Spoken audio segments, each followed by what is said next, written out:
I want you to close your eyes for a second, assuming you aren't driving, of course, and just picture your favorite movie of all time. Oh, that's a good exercise. Right.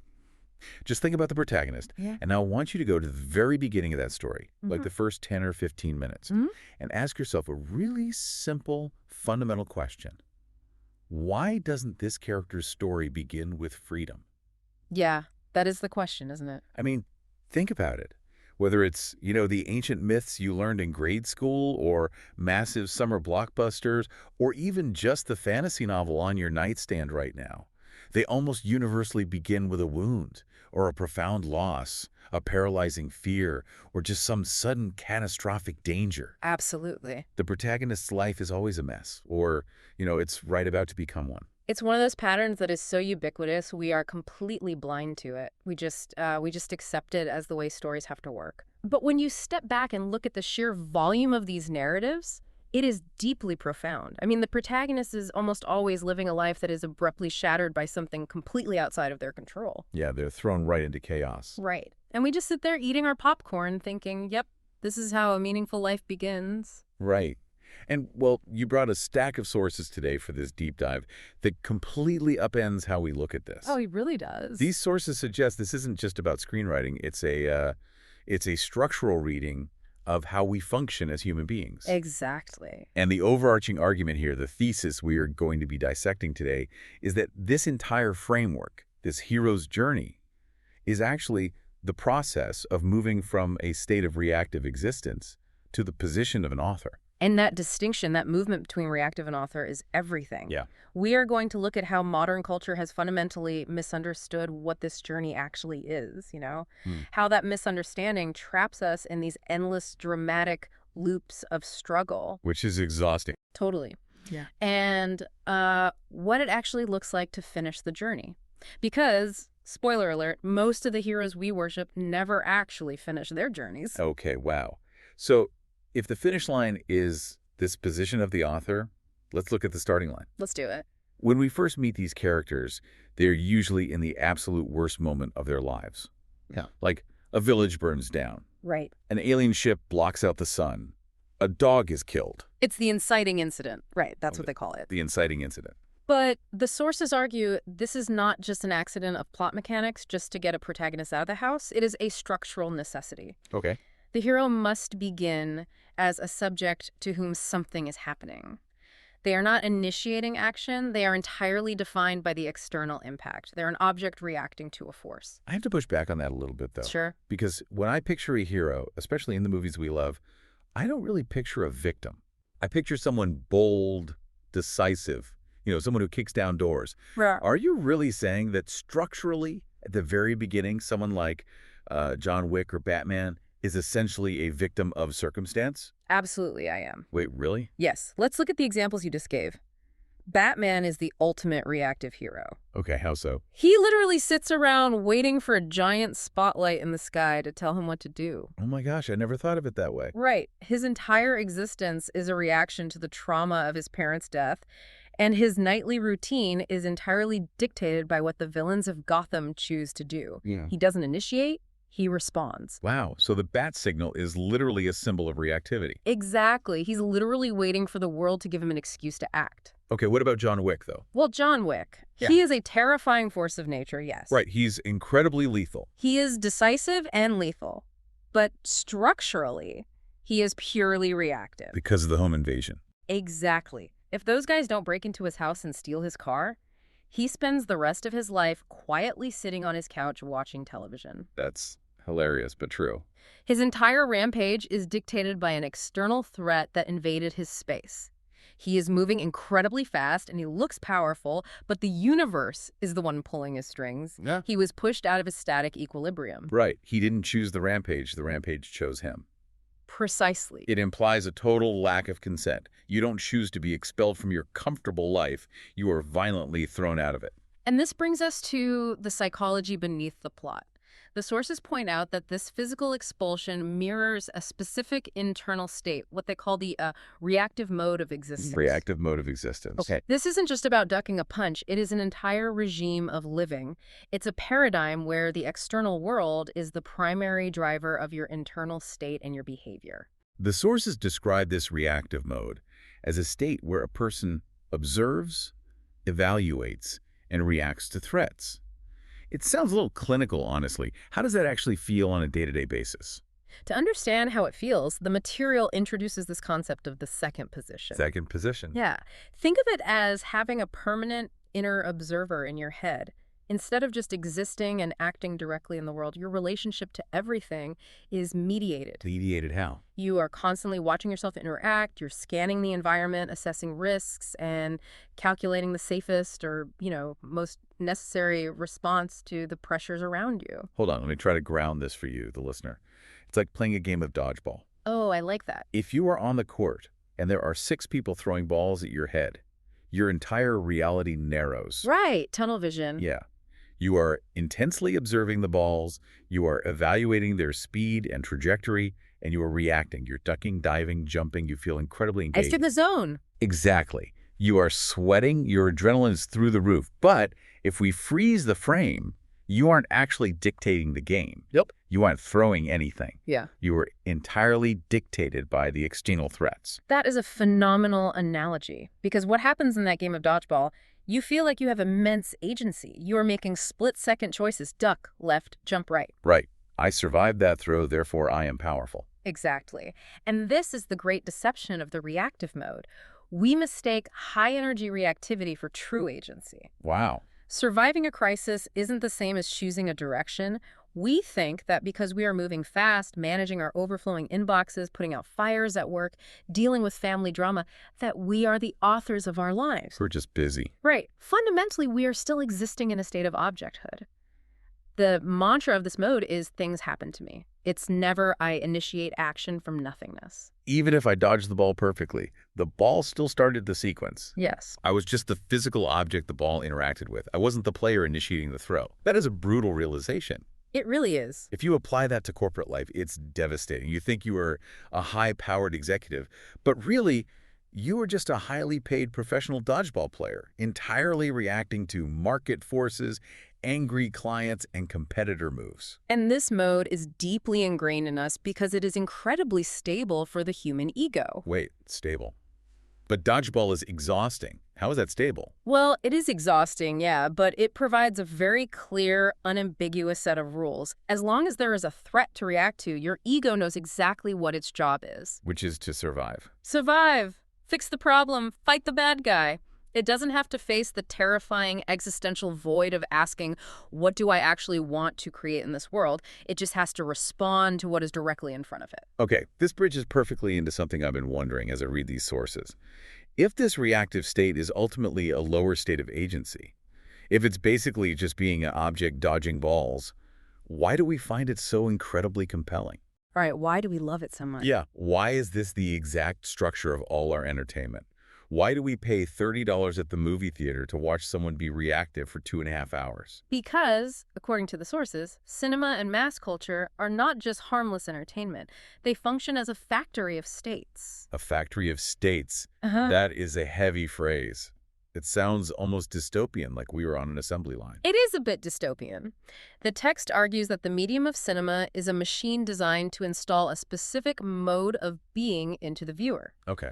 It uses a combination of elements, the image, the internal dynamic, the pacing, the emotional rhythm, to transmit not just a sequence of events, but a way of inhabiting reality. Let's break down how that factory actually works. Right. We aren't just talking about reading a script, right? We're talking about the physical experience of sitting in a dark room with a massive screen. Think about it like a roller coaster. Right. When you get on a roller coaster, you aren't driving the car. You didn't build the track. You have absolutely zero agency. Definitely not. But as you go down that first massive drop, your body physically produces adrenaline, your heart rate spikes, your pupils dilate.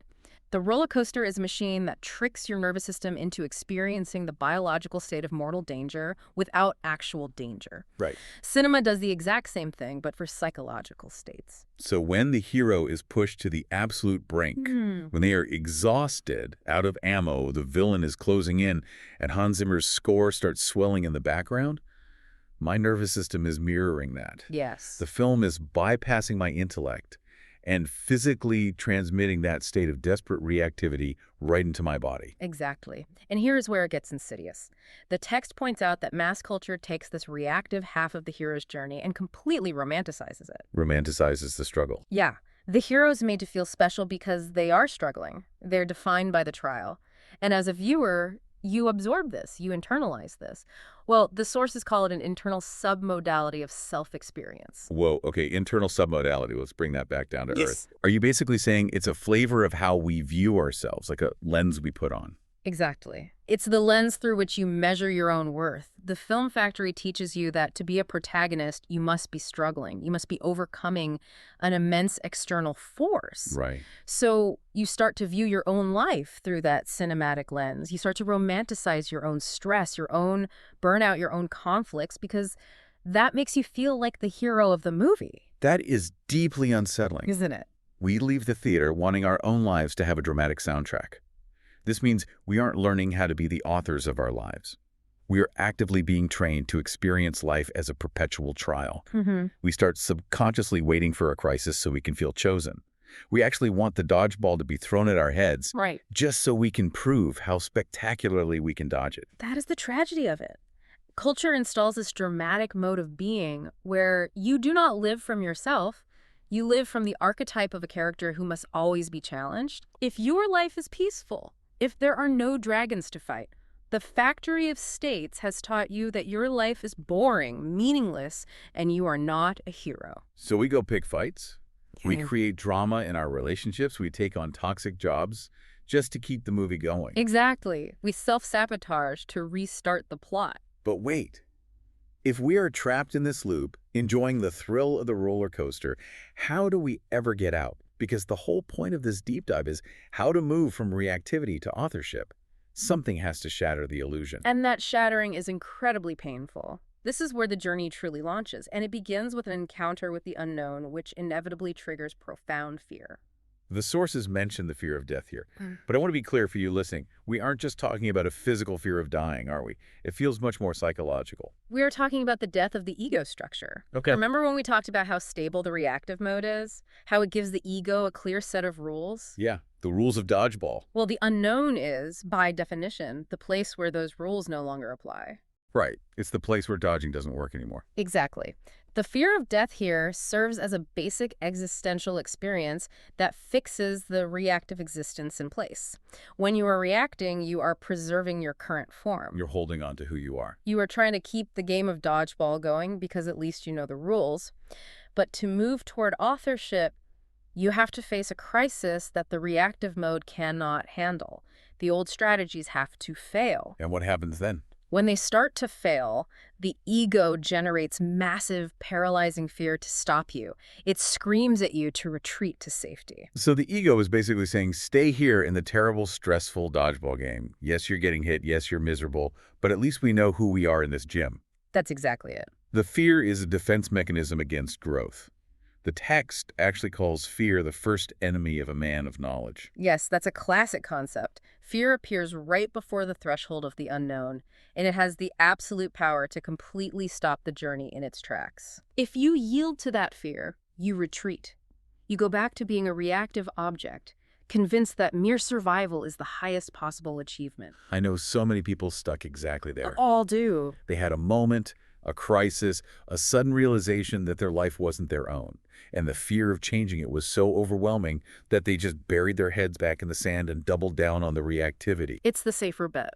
But to cross the threshold, the material says one must become a man of knowledge. What does that practically mean in this context? A man of knowledge, in the context of these sources, is someone who is not stopped by fear. They aren't blinded by the false clarity of the reactive mode, the illusion that dodging is living. Right. They aren't enslaved by the temporary feeling of power you get from surviving a threat. They continue the journey despite the ego's massive, overwhelming resistance. They allow the old form, the reactive self, to burn down. Let me synthesize this, because this is a massive point. The crisis isn't just a bad day or a plot device to make the story exciting. The crisis is the required friction to burn down the old reactive form. Yes. It's the fire that burns away that second position inner observer we talked about earlier. Yes. The gym has to collapse. The game of dodgeball has to be destroyed. The crisis must be severe enough that your reliance on the external world to dictate your actions is broken. That's intense. When that old form burns down to ashes and the fear is navigated rather than obeyed, the space is finally cleared for something entirely new. And this brings us to the pivot point of the entire theory. Mm-hmm. Once the ashes settle, what is born? Because it's clearly not just a better dodgeball player. No, definitely not. What is born is subjectivity. Subjectivity. And according to the sources, this, not slaying the dragon, not getting the magical sword, not kissing the princess, is the true, mature meaning of the hero's journey. The true aim of the path is the birth of subjectivity. Okay, let's define that word very carefully, because subjectivity gets thrown around in philosophy and art criticism all the time, usually just meaning an opinion. How are these sources defining it? In this structural framework, subjectivity is defined as the position in which action is initiated from within, rather than occurring as a result of an external impact. It's the exact opposite of the reactive mode. Precisely. It is the end of objecthood. It is the moment you stop being the physical object the universe is throwing things at, and you become the source of action yourself. This completely rewires how we should watch movies. Yeah. We always think the climax is the massive CGI battle at the end. But you're saying the actual climax, the structural turning point of a human life, is an invisible internal shift. It is entirely internal. To explain how this shift occurs in real time, the sources introduce a mechanic called the state of control. The state of control. This is the mode in which the subject holds their internal state stable in the face of external triggers, and they actualize a choice before the automatic reaction kicks in. Okay, I want to make sure you listening right now can really map this onto your actual life. Let's try an analogy. Go for it. Forget dodgeball. Imagine you are in a really vicious argument with someone you love. A spouse, a parent, a sibling. Tensions are incredibly high. And then they say the exact thing they know will hurt you the most.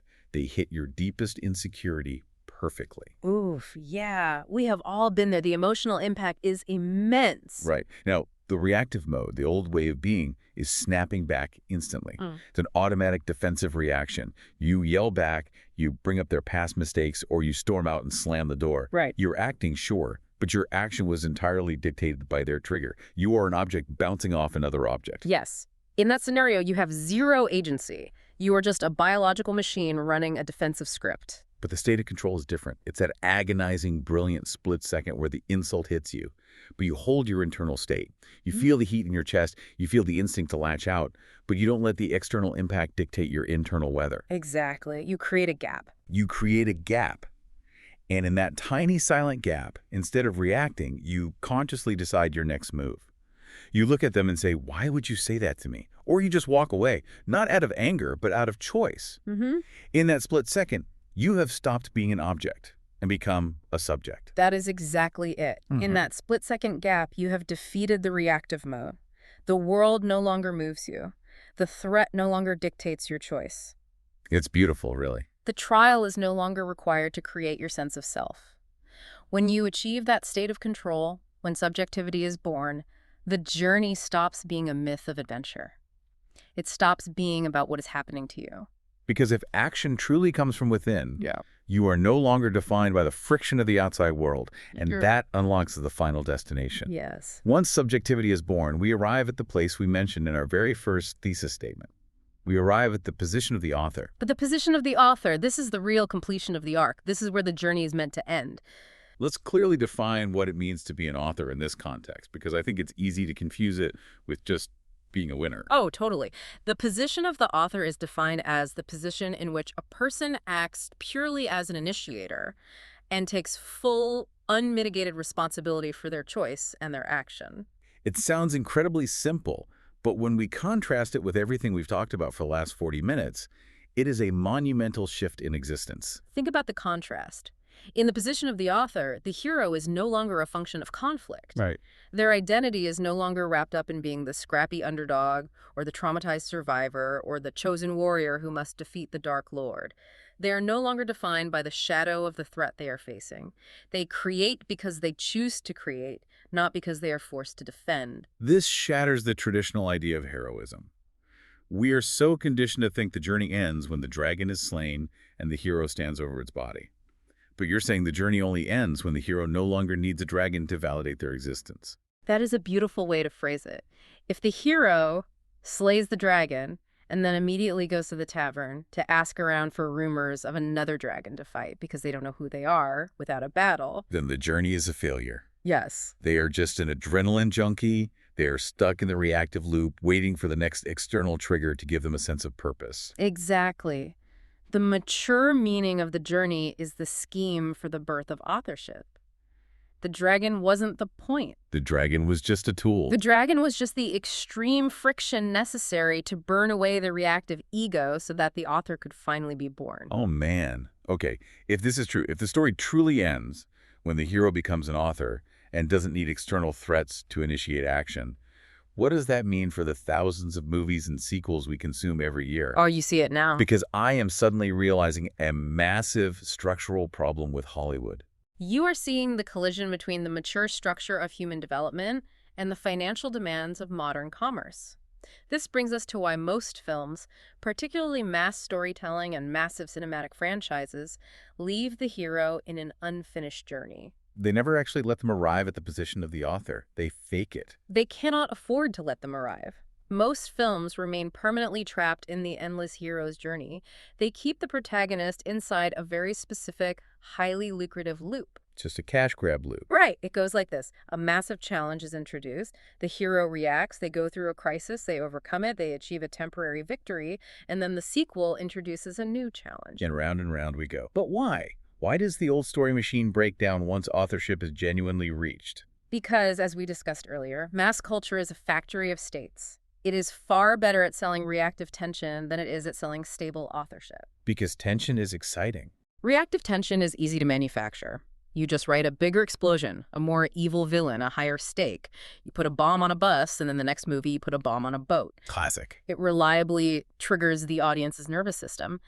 But a hero who has genuinely moves into authorship, a hero who acts from within and is not moved by external threats, that is incredibly hard to scale as an endless blockbuster franchise. It makes perfect sense. Stable authorship doesn't have the adrenaline spike.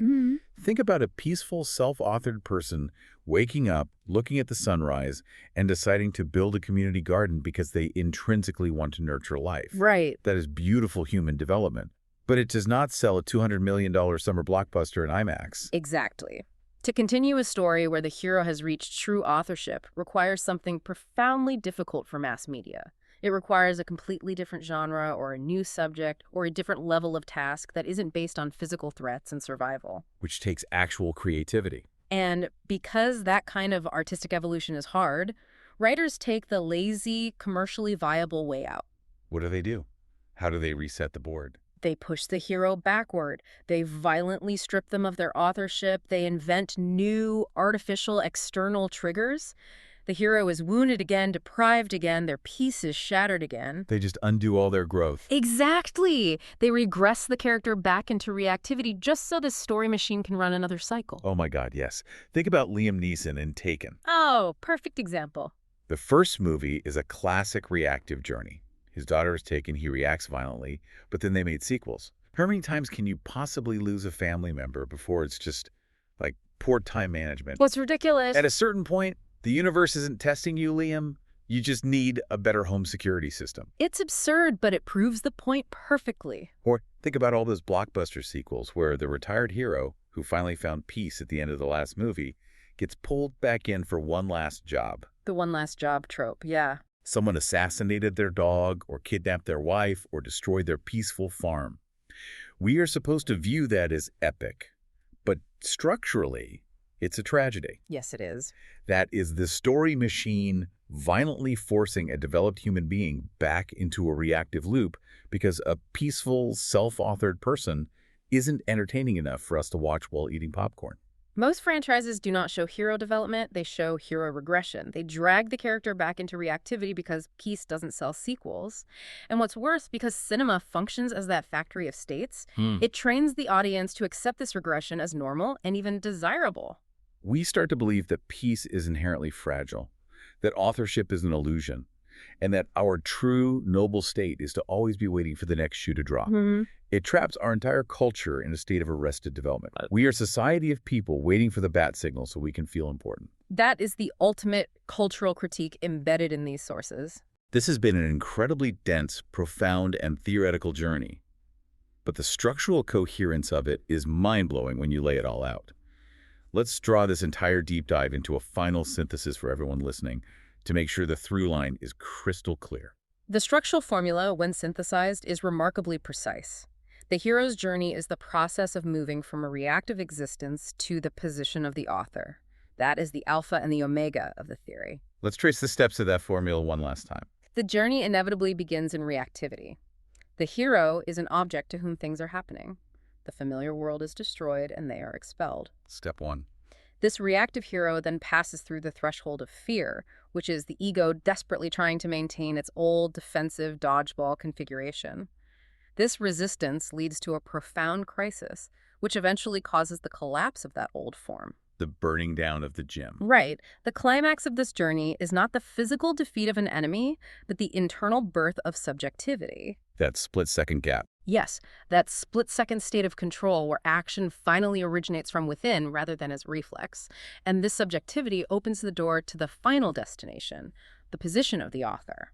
And the sources briefly note near the end that frameworks like the post-ego atoms use this exact structural reading to decode our own human development, not just cinematic plots. Yes, the post-ego framework utilizes these specific building blocks: the reactive mode, the second position, the state of control, subjectivity, the position of the author, to map human consciousness. It shows us that if a person or a hero is still fundamentally defined by threat, the journey is simply incomplete. They have not yet matured. That is the final hammer blow of this entire exploration. If action comes from within, the journey is complete. If authorship has not appeared, if you are still waiting for the next crisis to give you purpose, this is not a completed hero's journey. It is just an endless reactive loop. That is the ultimate takeaway. True agency is not how well you dodge the incoming threats. It is whether you are the one deciding what game is being played in the first place. I want you, listening right now, to look at your own life today. Look at the choices you made this morning, the work you're doing right now, the relationships you are maintaining. Look at the arguments you get into and the goals you chase. Are the actions you're taking initiated from a quiet internal authorship? Are you acting because you have chosen to create from within? Or, if you are brutally honest with yourself, are you secretly waiting for the universe to cast you into another trial, another crisis, another burning building, just so you can feel the familiar rush of being the reactive hero? Thank you for joining us on this deep dive into the source material. Quote, fragments for promotion. Quote, fragments for promotion. 1. The hero doesn't begin as an author. They begin as a subject to whom something is happening. The journey is learning how to stop being an object. Quote, fragments for promotion. 2. We mistake high-energy reactivity for true agency. Surviving a crisis isn't the same as choosing a direction. Quote, fragments for promotion. 3. Cinema doesn't just transmit a story. It's a factory of states that trains you to experience life as a perpetual trial. Quote, fragments for promotion. 4. The hero's journey doesn't end when the dragon is slain. It ends when the hero no longer needs a dragon to validate their existence. Quote, fragments for promotion. 5. Most franchises don't show hero development. They show hero regression. They drag the character back into reactivity because peace doesn't sell sequels. Quote, fragments for promotion. 6. If authorship hasn't appeared, you aren't on a completed hero's journey. You're just stuck in an endless dramatic loop.